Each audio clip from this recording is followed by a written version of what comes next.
So Caleb Maupin did this amazing video, as you can see. It's called "The Four Forms of Satanism," and it's from a Marxist view. And the reason why I'm playing this is because I found it interesting in like the ideology. So he covered the first two forms. I believe this is the third one, if I'm not mistaken. You have he called the first one the contrarian Satanism, like the constructive. He calls it constructive Satanism. He did the second one, which is basically teenage lashing out. I'm a Satanist. I wear a pentagram, painted black fingernails, all that nonsense. Um, and then you have the third type, which is very like sinister if you really think about it, which we're going to get into and watch now. It's about it's a long video, so we're going to be here for a while talking about it, but I just want to break that watch and just give my thoughts and break down what he has to say here. So let's go ahead and get into it. A very, very prevalent form of politics, and we need to get beyond that, right? I mean, it's a phase we all go through. You're not a bad person for feeling this way. I certainly felt this way a lot when I was a teenager, but it's not serious politics. So that's would be the second form of Satanism. We've gone over constructive Satanism. Now we just went over teenage Satanism, contrarian Satanism, adolescent Satanism. Constructive Satanism. The next type of Satanism that I would go over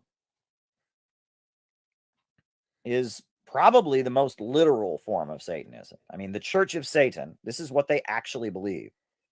And I mean, I will actually pull up Anton LaVey, the founder of the Church of Satan. One of his most favorite writers who he recommends is Ayn Rand. Ayn Rand, the anti-communist philosopher, the author of Atlas Shrugged, the author of The Fountainhead. This is the climax of the Atlas Shrugged book by Ayn Rand. So Ayn Rand is one of those people that are like, she's read and liked a lot by libertarians, and I found this very interesting. This is a very interesting point he makes here. Of the code of selflessness has made you fear the man who has a dollar less than you because it makes you feel that your dollar is rightfully his. You hate the man with a dollar more than you because the dollar he's keeping is rightfully yours. Your code. And what's crazy is, y'all know I'm a big hip hop guy. I love hip hop, old and new. My favorite rapper is J. Cole. And speaking of J. Cole, which is why I brought him up, actually, now that I think about it, I'm dumb. J. Cole, I said it earlier, he had this line that said, "If you broke and clowning a billionaire, the joke is on you." And I've thought about that for a while because it's very interesting given J. Cole's subject matter and somebody from the black community. He talks on a lot of black issues, like police brutality, poverty, a lot of the things that the black community faces.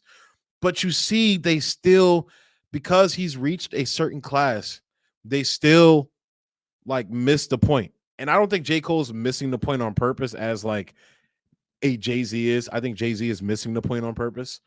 I think they evoke the names of people like Malcolm X, Fred Hampton, Martin Luther King, knowing what they were. They were not far left, but they were Marxist, communist, people that believed in that ideology. Martin Luther King was more of a social democrat, but still, regardless, his teachings do not align with what Jay-Z not necessarily talks in his music now, when he talks about, the financial freedom that he talks about, and the economic uplifting that he talks about with the black community, which is basically creating a new black elite class. So I found that interesting because, like, it makes sense. That makes sense. So let's continue with the video. Code has made it impossible to know when to give and when to grab. You know that we can't give away everything and starve yourself. You're forced yourselves to live with undeserved, irrational guilt. Is it ever proper to help another man? No. If he demands it as his right or as his duty, then that you owe him. Yes, it's your own free choice based on judgment of the person and his struggle. This country wasn't built by men who sought handouts. In its brilliant youth, this country showed the rest of the world. This country was built by people like me off of free labor. And the back of the Native Americans, and then later the Asians. So that's That's the point that he's pointing out. This is bullshit. Of what greatness was to the man and what happiness is possible on earth. But then it began apologizing for its greatness and giving away its wealth and feeling guilty for having produced more than its neighbors. I swear by my life and my love that I will never live for the sake of another man, nor ask another man to live for the sake of mine. Selfishness as a virtue. Your world is only the product of sacrifices. While you were dragging the men who made your happiness possible to your sacrificial altars, I beat you to it. I reached them first and told them about the game you were playing. You read the John Galt speech from Atlas Shrugged. This is a rejection of morality. It's saying don't love your neighbor. It's saying don't be kind to others. It's saying don't be selfless. Don't help other people. But this is evil. It's very, very evil. It's very, very evil. You listen to Ayn Rand, you read The Fountainhead, you read Atlas Shrugged. This is evil stuff.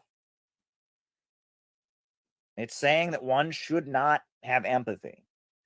One should be purely self-interested. One should not help their fellow man. And that shit is dangerous. I don't know how else to put it. And it's the ideology of capitalism. Ayn Rand called capitalism the unknown ideal. The unknown ideal. The idea was capitalism had never been enacted because we have a post office, because we have government subsidized railroads, we have a military. But capitalism is a society where, and that's such a fucking dumb idea. Like, I've even heard people, like, I have friends of mine that tell me that, we have a mixed economy that leans more towards socialist and communist. It's fucking insane if you understand this. But he's gonna wrap around, like, it's so crazy how he brings this full circle to our leaders. It's amazing how he does this. no one helps anyone else. Capitalism is a society where the government completely keeps its hands off. Capitalism is a society where greed is unrestrained. Ayn Rand wrote about the virtue of selfishness, the idea that people should never have empathy for other people, that the problems of the world are rooted in altruism, that man's empathy for other men, men's sympathy for other people, men's desire to do unto others as they would have them do unto them is the problem. Kindness, compassion are weaknesses. Greed, self-indulgence, cruelty, indifference to others is morality. This kind of anti-moral teaching that says your attitude should be screw everybody else, I'm in it only for myself. That stuff is Satanism. I don't know what you want to call it. You want to call it political Satanism. You want to call it, it's pure doctrinaire Satanism. It's what Anton LaVey actually believed. It's capitalism. It's ideological capitalism. It is anti-moralism, straight up anti-moralism. And it's dangerous and it's problematic. And it's what most of the elite in the United States believe. Now, Ayn Rand, she wrote those novels. Ayn Rand is for the masses. Ayn Rand is for business school majors. Ayn Rand is for edgy teenagers. Ayn Rand is for, for right guys who listen to right-wing radio. Well, they have a more sophisticated version of Ayn Rand for the educated classes. For the educated classes, they've got Friedrich Nietzsche. And Friedrich Nietzsche, his view, is a little bit more sophisticated. Friedrich Nietzsche, in his book Beyond Good and Evil, argues that the Christian teaching, the last shall be first and the first shall be last, do unto others as you would have them do unto you. This is the slave morality. It's the slave morality. It's the ideology of weak people invented to give them consolation. But the master morality is one that worships strength. When he talks about the Roman Empire and he talks about ancient Greeks, and he talks about a society where people are purely living for pleasure, and and not empathetic to others, and fulfilling their great strength by beating down others. And he argues that Christianity is just something invented by the oppressed, invented by the weak to give themselves consolation. But really, we need to go back to and I do, and even as he said that, now that's a point that I have a more nuanced view with, because I'm a person, I'm agnostic. I don't believe in Christianity, Islam, none of those. I think there's good virtues in those things. I think there's good ideas in those things. But again, when it comes back, I'll tie this into what I said earlier.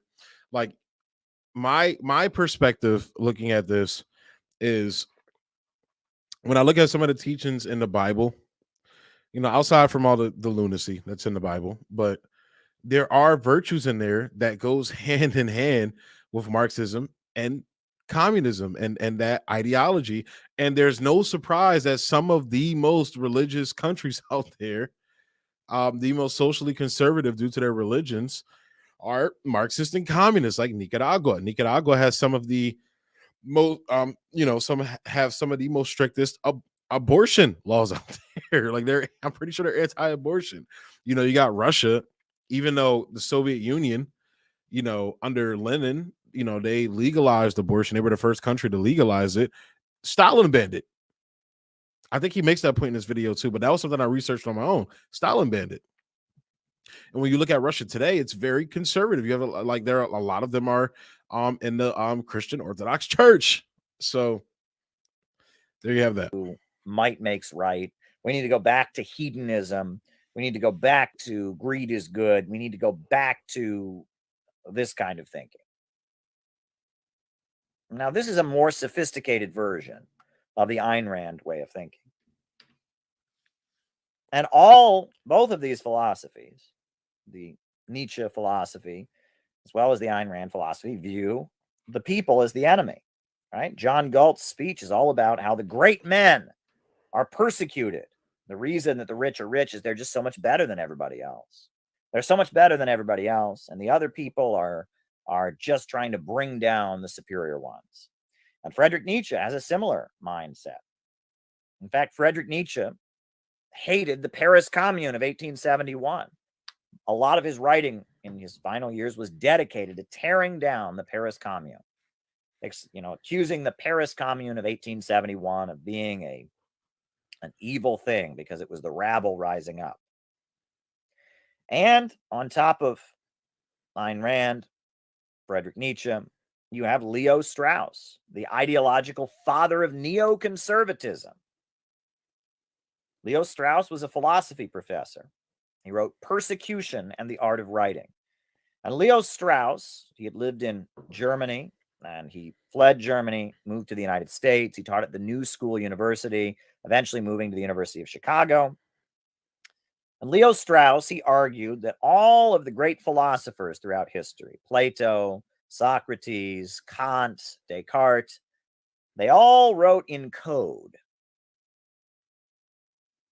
And the reason they wrote in code was because they were persecuted. Because if they said what they really believed, the rabble would punish them. The average people who weren't as smart as they were, who couldn't understand the world with their superior rational mind, would punish them. So they had to write in code. And that if you read Plato, if you read Kant, if you read Descartes, there's two ways of reading it. There's the way the masses would read it, and then there's the coded way that the educated elite could read it. And of course, Leo Strauss, he knows the sophisticated way. If you listen to him, he'll tell you what the texts really mean. And Caleb's going to get to that, but what does that sound like? Sounds like the board, the board. I think it's called the board of misinformation that Biden just created, the Ministry of Truth, and now he has this chick as like the czar of misinformation. Basically, that's what that sounds like. The elites interpreting the information for us, the plebs, the bottom feeders. So I just thought this video was amazing because it really connects to what's going on right now. Many critics of Leo Strauss have looked at Leo Strauss's writing and said, how do you know? How do you know that that's what Socrates and Plato really meant? How do you know that? How do you know what Descartes really meant? How do you know that? Who told you? Who gave you the decoding machine with which to read philosophy? It's kind of one of those things you just kind of have to believe in. But underlying Leo Strauss's strange interpretation of philosophers throughout history, there is the belief that the intellectuals, the great ones, have always lived in fear of the rabble. Just like Ayn Rand talks about the mob and coming after John Galt, just like Nietzsche is talking about how much he hates the Paris Commune.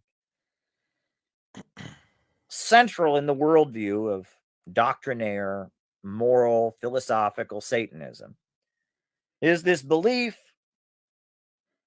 that there are the chosen ones, there are the great ones who sit at the center, the elite, and the elite must be protected at all costs from the rabble. And this is essential to their worldview. There are all these people out there that are challenging the power of the elite. And if they get together, it's got to be stopped. And again, this is, and he's going to get to it, but I know I keep stopping the video, guys, but I like giving my thoughts on this, as I hear something that strikes me. But this sounds exactly like what's going on now, but what has always been what's going on. While this is what he's described, this is why they fear the people organizing across class lines. This is why they have always feared ideologies like communism, anything that goes against the approved ideology of the elites. This is why. With propaganda, we can control the masses. Leo Strauss said that his favorite TV show was Gunsmoke, the cowboy TV show, where the good guy wears a white hat and is all good, not a single negative attribute. The bad guy wears a black hat and is all bad, not a single redeeming quality. The good guy always wins. The bad guy always loses. And again, you're seeing this is what's playing out in Russia right now. Russia's bad. This is what they do. Everybody who disagrees with what America wants is a fucking commie. But now they've hybridized that to make them anti-freedom and democracy. They're not democracies and shit like that. And they're dictators. They kill their own people. Gaddafi's giving his soldiers Viagra to go rape women, incubator babies, weapons of mass, all of it. Uyghur genocide, all of it.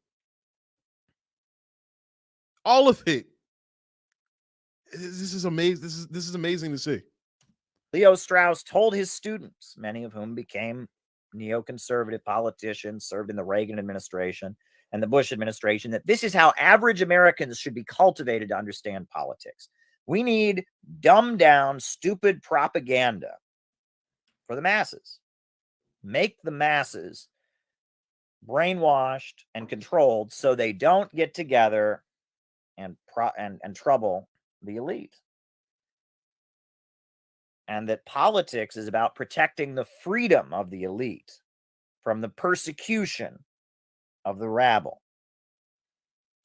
And that is how they're operating with every fucking issue we will ever talk about in politics. That is the belief that is at the center of neoconservatism. And oddly, that is also at the center of what you can call the synthetic left. In the 1950s, the CIA launched a program called the Congress for Cultural Freedom. And the Congress for Cultural Freedom program was all about funneling money to intellectuals who were left-wing and had a left-wing critique of U.S. society, but were anti-communist.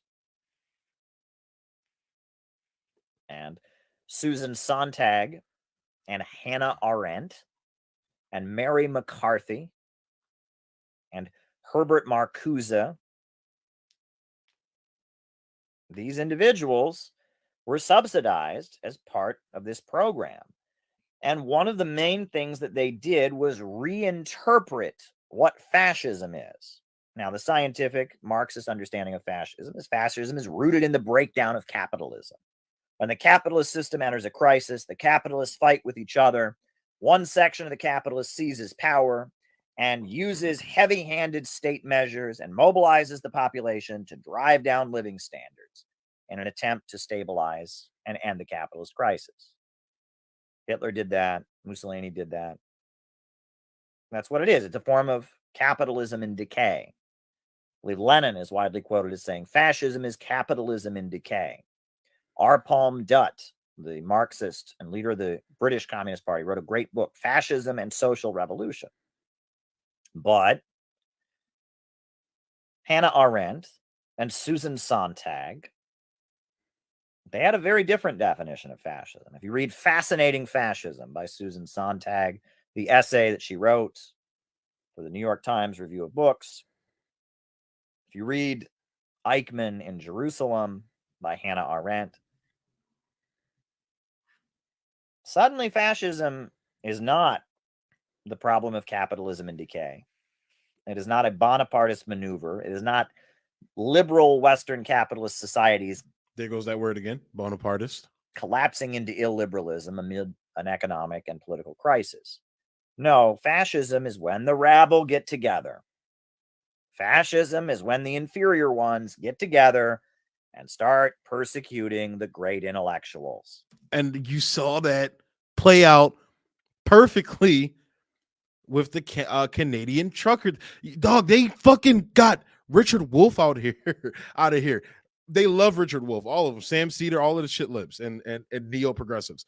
TYT, the Sam Cedar crowd, the surf people, all the motherfuckers, all of them started coming at Richard Wolff for standing by the truckers because he recognized it as a worker uprising. We need to be going out and interacting and engaging with these workers. And you saw people like Brian Becker go right along with it. Along Breakthrough News, that's their name, and Breakthrough News as well. Rania, Eugene, all of them, and famously Ben Norton as well, all of them. And it's not surprising to see Ben Norton galvanizing everybody as well. And I love Ben Norton's work, but Ben Norton is shitty on COVID. He's right now being shitty when it comes to Roe v. Wade because he's leading people astray. He's leading them to tailism. And you're starting to these people don't understand. These are leftists that don't understand power, that truly don't understand power and how the ruling class is wielding their power right now. They truly don't see it and don't understand it. And it's sad to see because these people do such great work, but all that great work, in my opinion, goes to waste when you miss the overall point. And look, I'm a nigga doing a show in my basement. You feel me? I'm not going to Cuba like Ronnie Akalik is, showing the miracles of the Cuban healthcare system. I'm not Ronnie Akalik living in Lebanon and reporting. She does amazing work. Eugene there does amazing work as well. Ben Norton has done amazing work, but you're missing the picture still. You're missing the big fucking picture. And communism, according to Susan Sontag, is just the most successful form of fascism. It's fascism with a human face, according to Susan Sontag. Fascism with a human face. Communism is nothing but the most successful form of fascism. And Saddam Hussein is a fascist. And Gaddafi is a fascist. And Fidel Castro is a fascist. And the West is great. Because with our liberal democratic system, we protect the intellectuals from the mob. This is the neoconservative. And these are talking points you hear from both the left and the right. Now, when it comes to the woke mob attacking people, you definitely see that with when they attack like more conservative people or even people that are apolitical or whatever, like Jordan Peterson and all that. You see that. But then they turn around. Anybody that has any legit criticism of Jordan Peterson, you'll see talking heads either ignore it or just chalk these people up as woke lefties. Huh? I'm criticizing Jordan Peterson for his bullshit interpretation of materialism. I'm critiquing Jordan Peterson for his childish view of communism, his very childish, almost McCarthyist view of communism. Like, we're going to compare body counts, but we're not going to talk about the context of these things. So you see it on both sides, and it's dumbfounding to see. It really is. Conservative view. This is the view of Leo Strauss. This is the view of Ayn Rand. This is the view of Nietzsche. And this is doctrinaire Satanism. It is anti-populism. At its core, it believes human beings are evil. Human beings are the problem. And it is a viewpoint that is fundamentally anti-human. Human beings are not animals. Let me repeat that. Human beings are not animals. This is something that is basically acknowledged in a very important essay by Frederick Engels called The Role of Labor in the Transition from Ape to Man. And go and read it. It's a great essay by Frederick Engels about what makes humans different than any other species, right? What makes them different? Is it that humans have a civilization? Well, an ant farm is a civilization, right? Is it that, human beings use tools? Well, you can see different animals using tools. That happens, right? Is it that we have a language, we have a spoken language? Well, some people argue that some of the way animals communicate, they have a little bit of a language. It's not exactly a fully developed language. So what separates human beings from animals? The fundamental distinction between human beings and animals is that animals only interact with their environment. Humans make the environment serve them. They master the environment. And this is the fundamental difference. This is what Frederick Engels says. All other species only interact with their environment, but humans force the environment to serve them. They master the environment. And they constantly reinvent the way they interact with the environment. Ants have been building their ant farms the same way for thousands of years. Beavers have been building their beaver dams the same way for thousands of years. But in just 7,000 or 8,000 years, human beings have gone from hunter-gatherers in the woods to space travel and iPhones. There is something unique about mankind. Human beings have been endowed by their creator with some kind of special ability that makes them separate from other species. And philosophical, doctrinaire, ideological Satanism doesn't see it that way. Anton LaVey says, man is just another animal, sometimes better, but often worse than those that crawl on all fours. That's actually a literal quote. A literal quote from Anton LaVey, the Church of Satan founder, who recommends Ayn Rand. They see the world as a world of greed is good, might is right, selfishness. They see the law of the jungle as ideal. They see compassion as weakness. They see people working together in groups as dangerous and totalitarian. And this is classical doctrinaire Satanism. And again, now he does have hints of some religious stuff in there, but it's not really, because like I said, it's the Church of Satanism. He's telling you what Satanism is. But the point that he's making is these are how, regardless of whether it's a conservative or a fucking liberal, Democrat or Republican politician, those in power, billionaires, this is how they view us. And I think this ties back perfectly. And I think I'll stop the video here because I have been playing it for a while. And because he made the point there, honestly, for real. Honestly. But the point is, this is how they view us.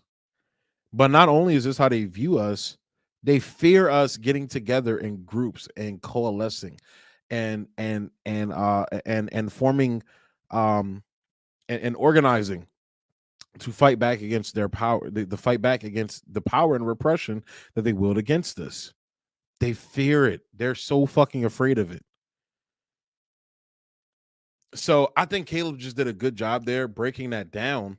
But this, again, it falls right in line with whether it's Kamala Harris or whether it's Mike Pence, whoever these fucking asshats are. It doesn't matter. Obama, Trump. This is how they view you. So I will say, you see how they view you and you see how they feel about you. Move accordingly. Elon Musk, Jeff Bezos, Robert Kiyosaki, all of them. This is how they view you. Move accordingly. They say this during strikes. Don't cross that picket line. Know your class. Know where you are on that totem pole. How and the totem pole they created and how they view you, and move fucking accordingly. And this is the point that I try to talk on this channel all the fucking time. Do not cross that picket line. Do not shit on your working class brother or sister just because they may have a different view than you. And there are people, I understand, there are people that have objectionable views out there. I'm sure. But you have to understand that they're trying to divide us right now because they know there's so many people waking up to this shit that are woke. I'm going to use that term, that are woke. I'm using it in the correct, proper manner. There are so many people that are fucking woke out there. They peep the bullshit. They see the bullshit, and they have this feeling and urge to do something about it. And that's why they're deploying these fucking these minions out there. You know, you see people fall into the Sam Cedar trap. You see people fall into like the Dave Rubin, Ben Shapiro, that trap. You see people falling into it wherever they on whatever ideology they lie. And then I think you have, you know, some people like that are right over the target. People like Jimmy Dore. And that's not me shitting on Jimmy Dore, like that are right there. That are right there. Kim Iverson, that are right there. People like Ron Paul, right there. You're right there, bro. You're right there. And it's like, yo, they fear that shit. The Canada Trucker Pro, they are afraid of that shit.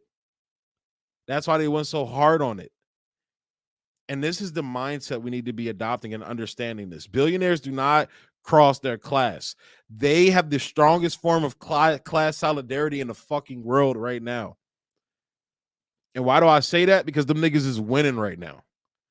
But we have the element of knowing what's going on. We see it. People see it. People fucking see it. But we keep falling into the same traps that our grandparents fell into, that our parents fell into. And we can't do that, especially now. It's too late in the game to do that. Too late in the game to be doing that. So I'm going to go ahead and leave it there, man. That was a dope video. I thought it was a dope video. I'll link it down below. Let me send it in the chat. I just thought that video was really dope and how he broke that down, honestly. Because again, that's how they view us. And I read those resources. I went online and bought all those, you know, all of the resource, the sources and books he was talking about. I bought a couple of them. I still, you know, your boy's still a worker, so it's gonna take me a while to buy more of them or to buy all of them. But I'll be trying to get it for the low. You feel me? But they even have shit online that you can read. Educate yourself, game yourself up, bro. That's all I can tell you, man. Game yourself up. You see how them niggas is moving, the billionaires is moving, and all them niggas, the politicians, all the elite class. You see them doing it in the EU now. They're banning the Russian oil, knowing it's going to fuck over their citizenry. See how they move and move accordingly. And don't cross that fucking picket line, bro. So I'm going to go ahead and close that out there, man. Y'all, it's been a pleasure.